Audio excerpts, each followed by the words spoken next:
बिस्मिल्लाहिर्रहमानिर्रहीम, अस्सलाम वालेकुम। हुकूमत की बड़ी विकेट गिर गई है।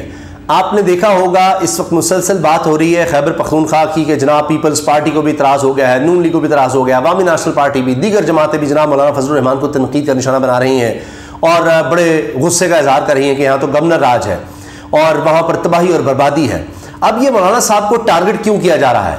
एक तो ये कि मौलाना की जो डिमांड्स हैं उनको भी कंट्रोल किया जाए और फजलुर रहमान साहब जो नाराज़गी का इजहार करते हैं ज़रा उनको भी देखा जाए कि ज़रा आप कंट्रोल में रहें, जितनी आप क्या यानी जितना आपका जुस्सा है उसके मुताबिक मांगे, मुराद सियासी तौर पर जितना आपका कद काट है या जितनी आपकी सीटें हैं उस हिसाब से आगे चलें। अब अवामी नेशनल पार्टी के रहनुमा तो ये कहते हैं कि गवर्नरशिप हमारा हक था और पीपल्स पार्टी जरदारी साहब से नाराज़ है कि आप क्यों पीछे हटे और क्यों आपने फजलुर रहमान साहब के समधी हाजी गुलाम अली को गवर्नर बनने दिया।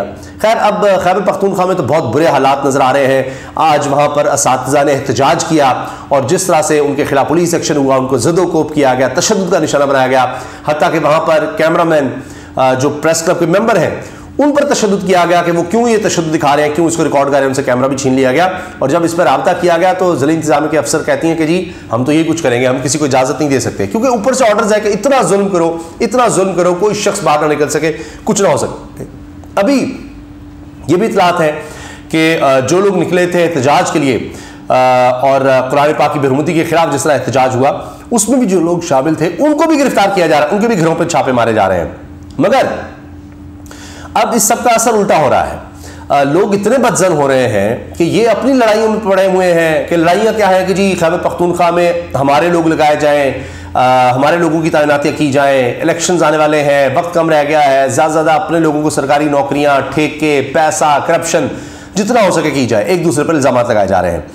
अब हुआ ये है जो बड़ी विकेट गिरी है, अंदाज़ा लगाएं कि एक तरफ तो आप देख रहे थे कि मुसलसल प्रेस कॉन्फ्रेंस का सिलसिला जारी था कि जी वो छोड़कर चला गया, वो छोड़कर चला गया, वो छोड़कर चला गया। इसके बावजूद अब ये कहा जा रहा है कि जी 80% अभी तक जो लोग हैं टिकट होल्डर्स इस तरह के वो अभी भी तहरीक इंसाफ के साथ हैं। मगर अब तो खुद हुकूमत की विकटें गिरने लग गई हैं और हुआ यह है कि हुकूमत के अहम तरीन इत्तेहादियों में से एक फजलुर रहमान साहब जिनकी स्ट्रीट पावर थी, जो कि PDM के सरबराह हैं, अपने आप कहते जी मैं असल कप्तान हूँ, मैं लीड कर रहा हूँ, जो कहते थे कि हम ज़मीन गर्म कर देंगे इनके लिए, तहरीक इंसाफ के लोगों के लिए, इमरान खान के लिए। अब हुआ यह है कि PTI ने JUI की बड़ी विकेट गिरा दी है। PTI ने इन हालात में जब उनके लोग गिरफ्तार हैं, ऑपरेशन है, सारा कुछ है, JUI की बड़ी विकेट गिरा दी है। स्वात से जमीयतुल उलमा इस्लाम उम्मीदवार NA2 यानी स्वात से NA2 के उम्मीदवार है जमीयतुल उलमा इस्लाम के नेशनल असम्बली के, कौमी असम्बली के जनाब अली शाह खान एडवोकेट का साथियों समेत तहरीक इंसाफ में शामिल होना, ये सबसे बड़ी खबर बनी हुई है। वो बाकायदा शामिल हो गए हैं साथियों के साथ स्वात से। अब आप देखिए, एक तरफ कोशिश थी कि खैबर पख्तूनख्वा से सफाया करेंगे, वो उधर तो उनके अपने लोगों का हो रहा है हुकूमत में होने के बावजूद। अब सब कहते हैं जी गवर्नर राज है, ये मैं नहीं कह रहा, इत्तेहादी जमातें, पीपल्स पार्टी शिकायत लगा रही है, नून लीग के लोग शिकायत लगा रहे हैं जी वज़ीर आज़म से और ये सब। और इसकी एक वजह यह भी है कि फजलुर रहमान साहब की अब ज़रूरत नहीं रही। उनके मदारिस के बच्चे आते थे, वो जनाब इदारों पर दबाव डालना और जिस तरह से इमरान खान के दौर में सबसे ज़्यादा जो इस्तेमाल किया गया फजलुर रहमान का किया गया। उसके बाद जब आ गए हुकूमत में बैठ गए तो फजलुर रहमान साहब को लॉलीपॉप दे दी गई, जितना चाहते हैं आप वजारतें ये वो सब दे दिया गया। लेकिन अब अगले इलेक्शंस के लिए उनकी कोई ज़रूरत नहीं रही। अब आप देखिए महंगाई, बेरोज़गारी, बद इंतज़ामी, हर तरह से इस वक्त आप तूफान देख रहे हैं। दहशतगर्दी आप देखिए खैबर पख्तूनख्वा में देखें, आप पूरे मुल्क में दोबारा सर उठा रही है। तो ये सारा कुछ जो है ये लोगों के गमो गुस्से में इनको भुगतना है इलेक्शंस में। लिहाजा इन्होंने अब वोट की तरफ नहीं देखना, इनको डील्स की है, इनको जनाब वो बंद कमरों की साजिशों की परवाह है, उनकी तवज्जो उस तरफ है। और उसमें अब सारे अपनी अपनी दौड़ देख रहे हैं कि जनाब हमारी बारी आ जाएगी, बाद में देखेंगे, इनको चुप करा लेंगे। फजलुर रहमान को क्या है, इनको जब आप वजारतें देंगे चुप हो जाएंगे, कोई मसला ही नहीं है। लेकिन अब तो फजलुर रहमान साहब के अपने लोग छोड़कर चले गए। वो जनाब इन हालात में जब कह रहे हैं खत्म हो गई जी, इनका कोई मुस्तकबिल नहीं है, बकौल तहरीक इंसाफ के चेयरमैन वो कहते हैं जी हमारे लोगों को कहा जा रहा है कि छोड़ दो, अब इसका कोई मुस्तकबिल नहीं है, अगले इलेक्शन में ये नहीं होगा। बल्ले का निशान मैं देख रहा था कि मियाँ जावेद लतीफ़ कह रहे हैं कि बल्ले के निशान पर इलेक्शन नहीं हो सकते, यानी ये निशान नहीं होगा, तहरीक इंसाफ नहीं होगी जब भी इलेक्शन हुए, ये इनका टारगेट है। मगर ये इन्हीं के लोगों को समझ नहीं आ रही, इत्तेहादी जमात के लोगों को, जो कौमी असम्बली के उम्मीदवार हैं वो छोड़कर तहरीक इंसाफ में जा रहे हैं। अब ये भी हुआ है कि ज़ाहिर है कुछ ना कुछ तो उन्होंने दिखाना है कि ओन चौधरी और नुमान लंगड़ियाल वज़ीर आज़म को हमने खुसूसी के ओहदे से मुस्ताफ़ी कहा यह जा रहा है कि जी इन्होंने अपने इस्तीफे जो है वो इस्तेहकाम पाकिस्तान पार्टी जिसके मेंबर हैं उनको पेश कर दिए हैं। अब दो तरह की खबरें चल रही हैं, एक तो ये कि जी इस्तीफे उन्होंने दे दिए, उधर पेश कर दिए हैं, और इस पर भी बात चल रही है कि जी वो कहते हैं जी हमने अभी इस्तीफे नहीं दिए। अब शायद ये हो टेक्निकली कि जी इस्तीफे हमने पेश किए हैं, अभी हमारे इस्तीफे मंजूर नहीं हुए। और चौधरी की भी बात कर रहे हैं कि जी फिरदौस आशिकवान को नहीं पता, लेकिन अब 1 महीना तो रह गया है। खुद शहबाज शरीफ साहब कह चुके हैं कि जी बस हम जान छोड़ रहे हैं, हम जा रहे हैं अगस्त में, आगे पता नहीं क्या होगा।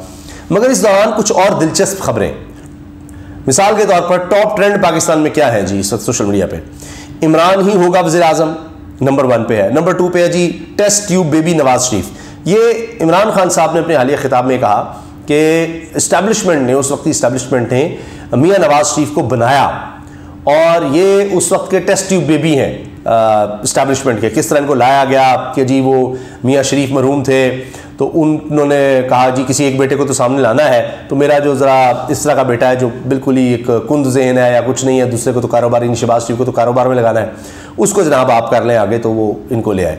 तो अब ये बड़ा चल रहा है जी test tube baby Nawaz Sharif, ये भी ट्रेंड कर रहा है। तीसरे नंबर पर ट्रेंड है जी जिस धज से कोई मक्तल में गया, अब ये सब चल रहा है। एक और खबर यह है कि इस्लामाबाद डिस्ट्रिक्ट सेशन कोर्ट ने चेयरमैन पीटीआर मुशर्रफ के खिलाफ इद्दत के दौरान के केस में अहम पेशरफ्त, सिविल कोर्ट का शहरी कंप्लेंट नाकाबिल समाअत करार देने का फैसला कलअदम करार दे दिया। यानी सिविल कोर्ट ने कहा था कि नहीं, ये केस बनता ही नहीं है, फारिग। ये क्या केस है कि जी मियाँ बीवी हैं और इद्दत में निकाह, क्या सबूत है, तुम कौन हो, क्या नहीं, तो उसमें गवाह का भी चल रहा था। लेकिन अब इस्लामाबाद की सेशन कोर्ट नहीं जी, दोबारा जाएगा ये केस, दोबारा सुने आप, देखें काबिल समाअत नहीं, दोबारा का मतलब ये है कि एक प्रेशर है कि नहीं, इसको चलने दीजिए। तो घेरा इमरान खान के गिर्द है, तरीके इंसाफ के गिर्द है, लेकिन हो ये रहा है कि खुद इनके लोग छोड़कर जा रहे हैं। अच्छा, अब हुआ ये, मौलाना फजलुर रहमान के बाद बलूचिस्तान नेशनल पार्टी को भी दुबई की मुलाकात पर एतराज़।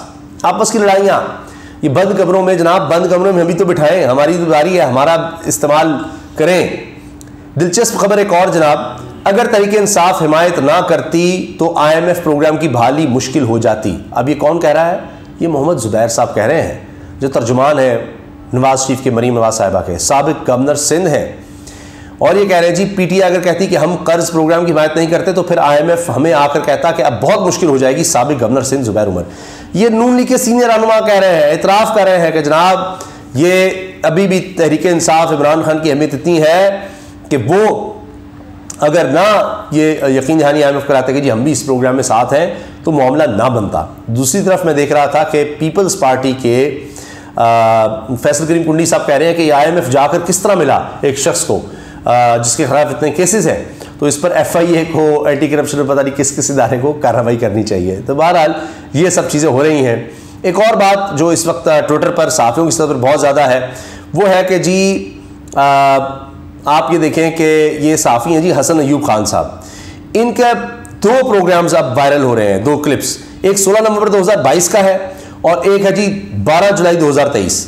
पहले 16 नवंबर 2022 को ये कुछ कह रहे थे, इमरान खान साहब के बड़े शदीद नाक़िदीन में से हैं कि जी वो जो घड़ी वाला है, ये कहते हैं जी शफीक को बेची, मेरी शफीक से बात हुई है, वो कहता है जी मुझे बेची नहीं।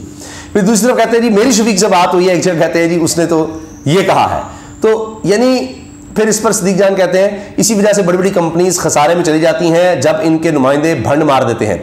मुझे ये तो पता नहीं कि हसन अयूब साहब किस कंपनी के नुमाइंदे हैं, लेकिन जिस भी कंपनी के नुमाइंदे हैं कम से कम वो कंपनी नहीं चलेगी। यानी इसी तरह से दीगर लोगों को जनाब उनको खुद नहीं पता तो हम क्या कह रहे हैं। तो मकसद कहने का ये कि तोशाखाना केस भी वो फारिग होता नजर आ रहा है, वो घड़ी का मामला और ये सब कुछ, तो केसेस बनाए जा रहे हैं।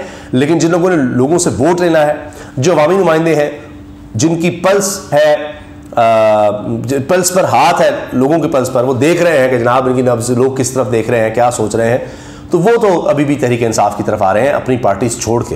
यानी JUI को छोड़कर आना ये कोई छोटी बात नहीं है। और खैबर पख्तूनख्वा तो फिर भी स्ट्रॉन्ग होल्ड कहा जाता है जी, वहाँ पर ही है जमीयत उलमा इस्लामज़ादा, इसीलिए उनको गवर्नरशिप वहाँ पर मिली। तो वहाँ के लोग और कौमी असम्बली के उम्मीदवार छोड़कर तहरीक इंसाफ में आए अपने साथियों समेत, तो आप सोचिए कि मामला किस तरफ जा रहा है। अल्लाह हाफ़िज़।